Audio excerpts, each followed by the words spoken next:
Friends எல்லோருக்குமே வணக்கம். Climate எவ்வளோ கூலாக இருக்குது பாருங்கள். அப்பப்போ மழையும் பெய்துக்கிட்டு இருக்குது. இந்த மாதிரி கிளைமேட்டில் நம்ம நர்சரியிலேருந்து புது செடிகள் வாங்கிட்டு வந்து வளர்க்குறதுனாலும் வளர்க்கலாம், செடிகளை பதியம் போடுறதுனாலும் பதியம் போடலாம். இன்றைக்கி நம்ம மல்லிகை செடியை பதியம் போடுறத பற்றி தான் பார்க்க போகிறோம். மல்லிகையில் பல வகைகள் இருக்குது. எல்லா வகை மல்லிகை செடிகளுக்கும் ஒரே வளர்ப்பு முறை தான். நீங்கள் புதுசாக மல்லிகை செடி வளர்க்க ஆசைப்பட்டீங்கன்னா 15க்கு 15 க்ரோ பேக், அப்படி இல்லைன்னா அதை விட பெரிய சைஸில் உள்ள க்ரோ பேக், இந்த மாதிரி பெரிய பிளாஸ்டிக் ட்ரம் எதில் வேணாலும் வளர்க்கலாம். குட்டி பாட்டில் வளர்க்க வேண்டாம். ட்ரைனேஜ் ஹோல்ஸ் நிறைய இருக்கிற மாதிரி பார்த்துக்கிடணும். மண் கலவையிலையும் ஆற்று மண்ணாவது நைஸ் எம்சாண்டாவது அதிகமாக சேர்த்துக்கிடணும். மல்லிகை செடிக்கு வேர் வந்து ரொம்ப பரவும். அதனால் நம்ம முடிஞ்ச அளவுக்கு எப்போவுமே பெரிய பாட்டு எடுத்துக்கிறது நல்லது. மல்லிகை செடிகள் நிறைய பூக்கணும்னா அதை நல்ல வெயில் படுற இடத்துல வச்சு வளர்க்கணும். நிழல் பாங்கான இடத்துல இருந்ததுன்னா கிளைகள் தான் வந்துக்கிட்டே இருக்கும், மொட்டுகள் வராது. நல்ல வெயிலில் இருந்தால் மட்டும்தான் நிறைய பூக்கள் எடுக்க முடியும். அப்பப்போ கிளைகளை ட்ரிம் பண்ணி விடணும். அப்போ தான் நிறைய பக்க கிளைகள் வந்து அந்த பக்க கிளைகள் மூலமாக நமக்கு நிறைய பூக்களும் கிடைக்கும். மல்லிகை செடிகளை அப்பப்போ ட்ரிம் பண்ணி விடணும்னு சொன்னதும் நீங்கள் சின்ன செடிகளெல்லாம் ட்ரிம் பண்ணி விடக்கூடாது. குறைஞ்சது 1 இயர் ஆகும்போது தான் நம்ம ட்ரிம் பண்ணவே ஆரம்பிக்கணும்.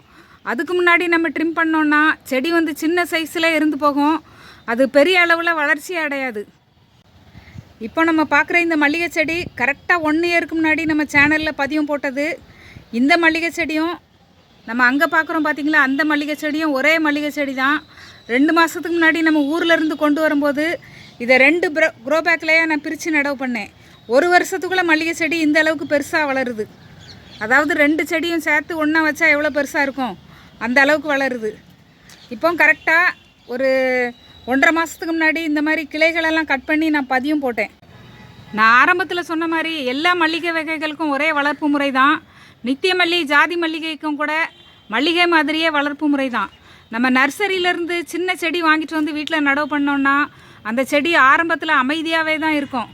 நம்ம தான் நினைப்போம் இந்த செடி வளரவே இல்லையே, நம்ம சரியாக மண்கலவை தயாரிக்கலையா, நம்ம சரியாக உரம் போடலையா அப்படின்னு நினச்சி துளிர் வரலையேன்னு கவலைப்படுவோம். ஆனால் அந்த செடிகள்லாம் அமைதியாக தான் இருக்கும். வேரை வந்து நல்லா பரப்பிக்கிட்டு இருக்கும். மல்லிகை செடி வகைகளுக்கே முதல்ல வேர் தான் வளரும். வேர் நல்லா வளர்ந்தப்புறம்தான் செடி நல்லா துளிர் விட்டு வேகமாக வளர ஆரம்பிக்கும். கரெக்டாக 12 நாளைக்கு முன்னாடி நான் ஒரு மல்லிகை பதியம் போட்டு அந்த வேர் எந்த அளவுக்கு வளர்ந்துருக்குன்னு ரிசல்ட்டு காமிச்சு வீடியோ போட்டிருந்தேன். இப்போ அதை பற்றி நம்ம பார்க்கலாம். இந்த மாதிரி ஒரு மழை நேரத்தில் ஒரு மல்லிகை கிளையை பதியம் போட்டால் எந்த அளவுக்கு வேர் வந்திருக்குன்னு இப்போ நான் உங்களுக்கு காட்ட போகிறேன். ஒரு கிளையில் வேர் வரல, ஒரு கிளையில் நல்லா வேர் வந்திருக்கு. இந்த வேர் வராத கிளையும் நம்ம மறுபடியும் மண்ணில் வச்சோன்னா வேர் வரும். இப்போ இன்னொரு கிளை கூட நம்ம பார்க்க போகிறோம். இது வந்து ரோஜா மல்லின்னு சொல்லுவாங்கள்ல, அந்த வகை. இதுக்கு வேர் எந்த அளவுக்கு வந்திருக்கு பாருங்கள். இதுவும் பதியம் போட்டு 3 வாரம் தான் ஆகுது. அந்த கணுக்கள்லாம் நல்லா வேர் வந்திருக்கு பாருங்கள். இப்போ நம்ம அதே தொட்டியை தான் பார்க்குறோம். இந்த இடத்துல மல்லிகை செடி இருந்தது, ஒரு ரோஜா மல்லி. இந்த மண் கொஞ்சம் வலுவழுப்பாக இருக்குன்னு அந்த மல்லிகை செடியை மாற்றி நடவு பண்ணிட்டேன். இந்த மண் கலவையும் எடுத்து எம்சாண்ட் கலந்து மறுபடியும் புதுசாக நடவு பண்ணியிருக்கேன் இந்த செடிகளை.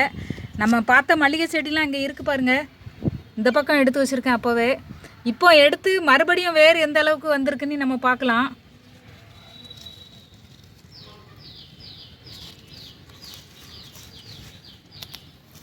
ஏன்னா மல்லிகை செடிகளுக்கு முதல்ல வேர் தான் விடும், துளிர்கள் அப்புறம் தான் விடுன்னு சொல்லியிருந்தேன். துளிர்கள் இன்னும் வரல பாருங்கள், ஆனால் வேர் விட்டுருக்கோம் நிறையா. இப்போ 12 நாள் ஆகுது. 12 நாள் கழித்து நம்ம மறுபடியும் எடுக்கோம்.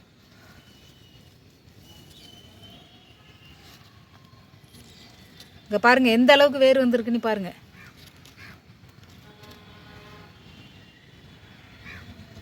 நான் ஊரில் இருந்து வந்தே கரெக்டாக 2 மாதம் ஒன்றும் ஆகலை. நான் வந்து அதுக்கப்புறம் பதியம் போட்டது தான். கிட்டத்தட்ட இந்த பதியம் போட்டு 1.5 மாதம் தான் ஆகுது.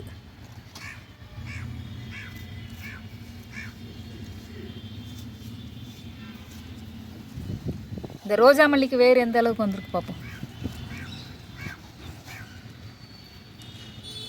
நீங்கள் பதியம் போட்டு துளிர் வரலையே, அப்போ பதியம் சக்ஸஸ் ஆகலையா அப்படின்லாம் கவலைப்படாதீங்க. இந்த மல்லிகை வகைகள்லாம் முதல்ல வேரை தான் விடும். இங்கே பாருங்கள் எவ்வளோ கொத்த நீளமாக வந்துருச்சு பாருங்கள், எவ்வளோ வேர் வந்திருக்கு பாருங்கள். இப்போ நம்ம மல்லிகை செடியை புதுசாக எப்படி பதியம் போடுறதுன்னு பார்க்கலாம். மல்லிகை பதியம் போடுறதுக்கு கிளை செலக்ட் பண்ணுறதை பற்றி பார்க்கலாம். கிளை இந்த தடிமனில் தான் இருக்கணும், இந்த மாதிரி ஆங்கிளில் கட் பண்ணணும், ரூட்டிங் ஹார்மோன் தடவணும்னு எதுவுமே கிடையாதுங்க. சின்ன கிளையும் எடுத்துக்கலாம், தடிமனான கிளையும் எடுத்துக்கலாம். எந்த மாதிரி கிளை எடுத்தாலும் இந்த மாதிரி கிளைமேட்டில் நல்லாவே துளிர்த்து வரும். ஆனால் நம்ம தேர்ந்தெடுக்கிற கிளை ஒரு நல்ல ஆரோக்கியமான செடியிலேருந்து தேர்ந்தெடுக்கணும். நம்ம தேர்ந்தெடுக்கிற செடிக்கு எந்த நோயும் இருக்கக்கூடாது. அதே மாதிரி அந்த செடி நல்ல பூக்கிற செடியாகவும் இருக்கணும், நல்ல வளர்ச்சி உடைய செடியாகவும் இருக்கணும். சில செடிகள் வளர்ச்சியே இல்லாமல் கூட இருக்கலாம். அந்த மாதிரி செடியிலேருந்து நம்ம பதியம் போட்டாலும் இந்த செடியும் ஒரு நல்ல வளர்ச்சியான செடியே இருக்காது. நம்ம அதை மட்டும் கவனிக்கணும். இந்த கிளைகளை 3 கணு இருக்கிற மாதிரி நம்ம கட் பண்ணிக்கிட்டோம். ஏன்னா ஒரு கணு உள்ளே போகிற மாதிரி பதியம் போடுவோம், மிச்சம் 2 கணு வெளியே இருக்கட்டும். அந்த கணுக்களில் தான் துளிர் வரும். அதனால் அதை பார்த்து நம்ம 3 கணு இருக்கிற மாதிரி இந்த மாதிரி கட் பண்ணிக்கிட்டோம். நம்ம ட்ரிம் பண்ணி போடுவோம் பார்த்திங்களா, அந்த மாதிரி கிளையை கூட நம்ம எடுத்துக்கலாம். தேவையான அளவு கிளை கட் பண்ணிக்கிட்டோம். தொட்டி இந்த மாதிரி நிறைய ஹோல்ஸ் இருக்கிற மாதிரி எடுத்துக்கிடுங்க. கொஞ்சம் பெரிய தொட்டியாகவும் எடுத்துக்கிடுங்க. நம்ம சின்ன தொட்டியில் பதியம் போட்டோம்னா அடியில் உள்ள மண் எப்போவுமே ஈரப்பதமாக தண்ணியோடவே இருக்கிற மாதிரி இருக்குது. பதியம் சக்ஸஸ் ஆகாமல் கூட போகுது. அதனால் முடிஞ்ச அளவுக்கு பெரிய தொட்டி எடுத்துக்கிடுங்க. தனியாக ஆற்று மண் இருந்தாலும் பதியம் போட்டால் நல்லா சக்ஸஸ் ஆகும். அப்படி இல்லைன்னா உங்கள் தோட்டத்து மண் பசைத்தன்மை இல்லாமல் இருக்கணும். பழைய மண்கலவை இருந்தால் கூட எடுத்துக்கலாம். நான் இன்றைக்கி பழைய மண்கலவை தான் எடுத்திருக்கேன். தொட்டியில் மண்கலவையை நிரப்பிட்டு முதல்ல நம்ம தண்ணி ஊற்றிடணும். அப்போ தான் எந்த ஹோல்ஸும் இல்லாமல் மண் நல்லா டைட்டாக அங்கே செட்டில் ஆகும். மண்ணை நல்லா இந்த மாதிரி அழுத்தியும் விடணும். இப்போ நம்ம தண்ணி ஊற்றிடலாம். சில பேர் பதியம் போட்டுட்டு அதுக்கப்புறம் தண்ணி தெளித்து விடுவாங்க. அப்படி செஞ்சோன்னா உள்ளே காற்று நிறைய நின்றுக்கிட்டு அந்த பதியம் சக்ஸஸ் ஆக மாட்டேங்குது. நான் இதுக்கு முன்னாடி ரோஜா பதியம் அப்படி தான் போட்டேன், பதியம் சக்ஸஸ் ஆகலை. இந்த மாதிரி பதியம் போட்டால் நல்லா துளிர்த்து வருது. தண்ணி இந்த மாதிரி ஊற்றிட்டு தண்ணி அடியில் வர்ற வரைக்கும் வெயிட் பண்ணணும். இந்த மாதிரி இதுக்கப்புறம் நம்ம பதியம் போட ஆரம்பிக்கலாம். இப்போ நம்ம கிளைகளை பதியம் போட ஆரம்பிச்சிடலாம். இந்த இலைகள் இல்லாமல் எடுக்கிற கிளை நான் ட்ரிம் பண்ணி போட்ட கிளை. நீங்கள் இந்த மாதிரியும் எடுத்துக்கலாம். நம்ம கட் பண்ணி போட்ட கிளையில் அடியில் இருக்கிற இலைகளை ரிமூவ் பண்ணிடணும். நம்ம அடியில் நடவு பண்ணுவோம் பார்த்திங்களா, அந்த இடத்துல இலைகள் இருந்ததுன்னா அந்த இலைகள் மண்ணுக்குள்ளே அழுகின தன்மைக்கு போய் அந்த பதியம் சக்ஸஸ் ஆகாமல் போகிறதுக்கு வாய்ப்பு இருக்குது. நம்ம மண்ணுக்குள்ளே எந்த அளவுக்கு இன்சர்ட் பண்ணுவோமோ அதில் இருக்கிற இலைகளை ரிமூவ் பண்ணிடணும். குறைஞ்சது ஒரு கணுவாவது மண்ணுக்குள்ளே போகிற மாதிரி நடவு பண்ணணும். கணுன்னா அந்த இலைகள் இருக்கிற இடம் தான் கணு. 2 கணு உள்ளே போகிற மாதிரியும் நம்ம நடவு பண்ணலாம். குறைஞ்சது ஒரு கணுவாவது உள்ளே போகணும். மண்ணை அதே மாதிரி அழுத்தியும் விடணும். இது நம்ம கட் பண்ண கிளை. அந்த இலையை ரிமூவ் பண்ணியிருக்கேன் பாருங்கள். நல்லா அழுத்தியும் விடணும்.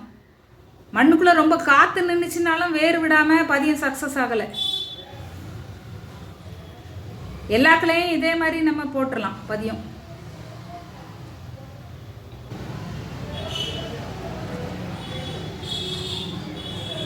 ஒரு தொட்டியிலே அந்த எவ்வளோ பதியம் போட முடியுமோ அந்த அளவுக்கு நம்ம பதியம் போடலாம். பதியத்துக்கு தினம் ஒரு வேளை தண்ணி தெளிச்சுக்கிட்டு வரணும். கொஞ்சம் நிழல் பாங்கான இடத்துல தான் வச்சுருக்கணும். காலையில் மட்டும் 1 மணி நேரம் வெயில் பட்டுட்டு போகிற மாதிரி ஒரு இடமா இருக்கலாம். நேரடியாக தரையில் வைக்காமல் ஒரு 3 கொட்டாங்குச்சோ செங்கலோ வச்சு அது மேலே பதியத்தை தூக்கி வைக்கிறது நல்லது. ஏன்னா அடியில் தண்ணி தேங்கி நிற்கக்கூடாது. நம்ம பதியம் போட்டு கிட்டத்தட்ட 1.5 மாதம் ஆகுது. நம்ம பதியம் போட்ட தொட்டியை பார்க்கலாம். இப்போ நம்ம போட்ட பதியத்தை பார்க்குறோம். இனிமேல் இந்த பதியத்தை எடுத்து தனித்தனி தொட்டிகளில் நடவு பண்ணிடலாம். பதியத்துக்கு துளிர்கள் கொஞ்சம் கொஞ்சம் தான் வந்திருக்கு. நான் ஆரம்பத்தில் சொன்ன மாதிரி வேர்கள் தான் நிறைய வந்திருக்கோம். மல்லிகை பதியம் போடுறதுல உள்ள நிறைய கேள்விகளுக்கு இந்த வீடியோ பதிலாக அமைஞ்சிருக்கோன்னு நான் நினைக்கிறேன். இந்த வீடியோ உங்களுக்கு ரொம்ப பிடிச்சிருக்கோன்னு நான் நம்புகிறேன். நீங்களும் அப்படி நினச்சிங்கன்னா என் சேனலை சப்ஸ்கிரைப் பண்ணுங்கள், உங்கள் நண்பர்களுக்கெல்லாம் ஷேர் பண்ணுங்கள். மறக்காமல் உங்கள் கருத்துக்களை கமெண்ட் செக்ஷனில் பதிவு பண்ணுங்கள். நன்றி, வணக்கம்.